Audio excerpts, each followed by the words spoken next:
que esa reforma era contraria a los intereses de los trabajadores. Dicen y repiten la mentira para que la gente se la crea. Hay gente que te dice, ¿por qué no aprueban las reformas? Pero si no sabes que te salvamos el físico. Se van a generar muchos empleos. Se va a generar menos empleos y a la gente, a los jóvenes, le están ofreciendo que ya no tengan pensión, que no tengan antigüedad, que no tengan aguinaldo, que no tengan vacaciones con los outsourcing famosos. Sí, no. Yo les digo, los que no saben inglés, como no puedo decir la traducción literal, la matizaré, les digo que outsourcing quiere decir te vamos a joder, porque lo que es quitarle todos los derechos a los trabajadores, es una canallada eso, pagar por hora, como en Estados Unidos, sí, pero aquí te quieren pagar 5 pesos, ya pagan $5. ¿Cómo no? O sea, no tienen llenadera, es precarizar el trabajo. Voy a ir a un corte y seguimos platicando sobre este tema tan importante, la reforma política y laboral en el Congreso de la Unión. Okay. Bien, regreso para seguir platicando.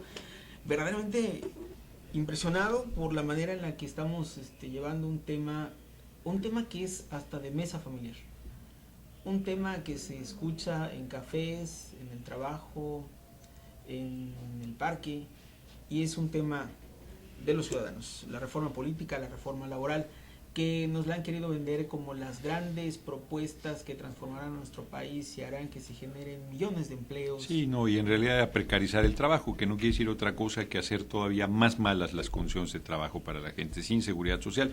Cualquiera que trabaje en un outsourcing lo conoce. Nosotros tenemos, vergüenza me da, he combatido eso en la Cámara, trabajadoras de limpieza outsourcing. Ganan 2.400 pesos, tienen 16 años de antigüedad y no se les reconoce ninguna antigüedad, no les dan seguro social o se los dan cuando quieren y se los quitan cuando quieren, no tienen vacaciones, no, o sea, es un abuso, es un atropello, es una violación brutal a sus derechos. ¿Y querían legalizar eso? No, de ninguna manera.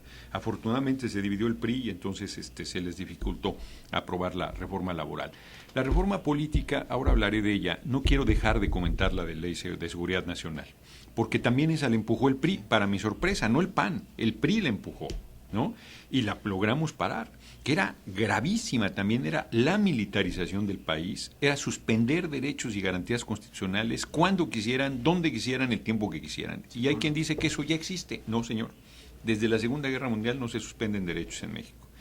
Hay graves violaciones a derechos humanos, hay 1.050 niños asesinados en la mal llamada guerra contra el narco, niños asesinados en retenes militares, civiles asesinados en retenes militares, y ellos querían darle una cobertura legal violando la Constitución, además, porque el artículo 29 constitucional sí establece la posibilidad de suspender derechos y garantías frente a alteraciones graves de la paz pública, a petición del presidente, en este caso de quien lo usurpa, avalado por su gabinete.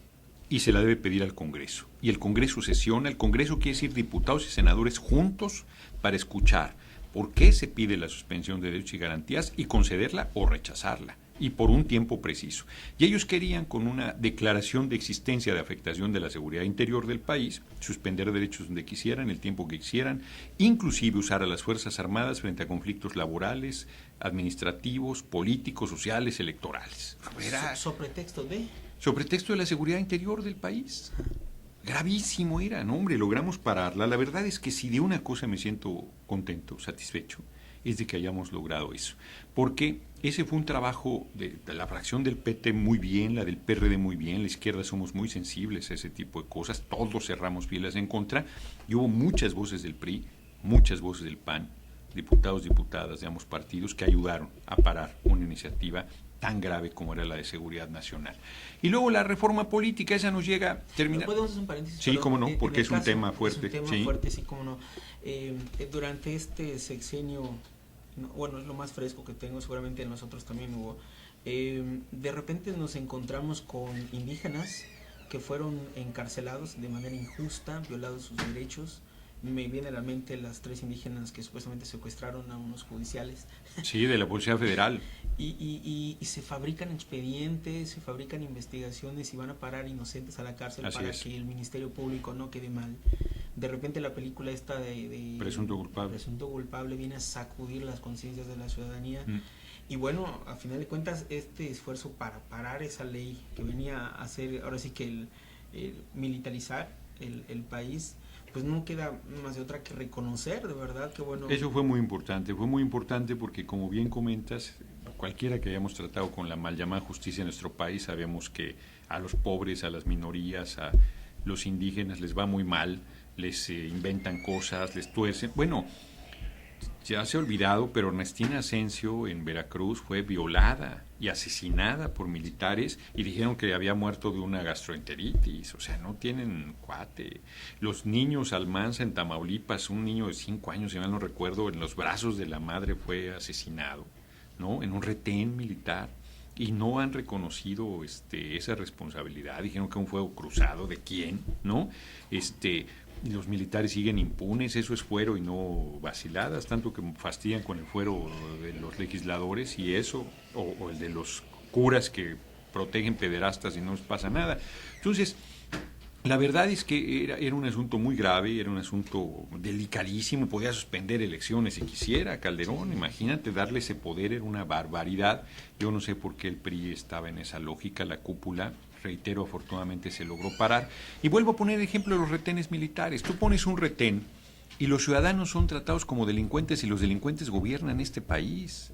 Es una violación absoluta, dice el artículo 16 constitucional, nadie puede ser molestado en su persona, domicilio, papeles o posesiones, sino en virtud de mandamiento escrito de la autoridad competente que funde y motive la causa legal del procedimiento, que no quiere decir otra cosa que van a revisar tu carro donde está la orden judicial, para revisarlo. Debe decir el carro tal, modelo tal, color tal, la nombre de tal persona, por estas razones lo vamos a revisar. Nada, llegan y te revisan. Yo les digo que al rato les van a hacer el análisis de la próstata en los retenes militares. Bueno, entonces, es una locura y la gente se deja. O porque no conoce o porque tiene miedo. Así y te hacen lo que les da la gana. Bueno, se conjuga eso, la ignorancia. Se conjuga. Fíjate, acabo de estar en Baja California, una diputada local del PT, la para en un retén militar y se deja revisar. Lleva 116,000 pesos en efectivo y se los quita el general, que porque es de dudosa procedencia. Pues, ¿dónde dice, qué ley dice que yo no puedo transportar el dinero que me dé la gana en efectivo? ¿Dónde dice eso? Claro. Bueno, se lo quitó. Y aquella desesperada dice, oiga, yo soy diputada, tengo fuero, aquí no hay fuero. Y le quitó el dinero. Bueno, ¿cómo vas a permitir esas cosas? Y todavía el secretario de gobierno de Baja California salió a decir, pues que cómo se le ocurría traer dinero en efectivo así. Pues, ¿dónde está prohibido? Qué bárbaro. Bueno, afortunadamente en Yucatán no sabemos mucho de eso, pero híjole, no queremos ser ave malagüeros. Nos gusta la paz y la tranquilidad que vivimos todavía. Voy a un corte, regreso. Regresamos, seguimos platicando con el diputado federal Gerardo Fernández Noroña. ¿Crees, diputado, que con la reforma penal, juicios orales y todo este asunto que se ha dado, se le dé solución un poco a este asunto? No creo. Sabes que el problema es que vivimos tiempos canallas y tiempos muy grandes de descomposición, tiempos de mentira, de fraude, de corrupción, de maniobra. O sea, si estando documentadas las barbaridades que hace el juez, las hace por escrito, imagínate oral, peor. No, o sea, no estoy diciendo que sea peor en el sentido de que no pueda ser un avance. El problema es que no es un asunto de método, sino es un asunto de cómo reorganizar, cómo transformar el sistema político, el sistema judicial, el sistema económico, el sistema social del país.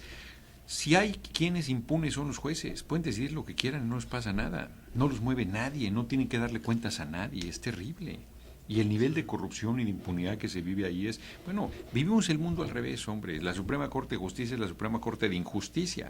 Está todo el mundo observando lo que deciden y deciden barbaridades en contra de lo que la propia Constitución establece. No, es dramático lo que se está viviendo. Entonces, si la gente está pidiendo algo es justicia. Como lo comentabas, tú vas a una cárcel y los pobres deben andar, los inocentes deben andar no menos del 50%. En una cárcel, no menos del 50%. Es terrible. Insisto, es dramático lo que está viviendo y se requiere en realidad un proceso de reorganización, de transformación profunda, que otra vez, vuelvo a insistir, no se va a dar sin la lucha, sin la participación de la gente.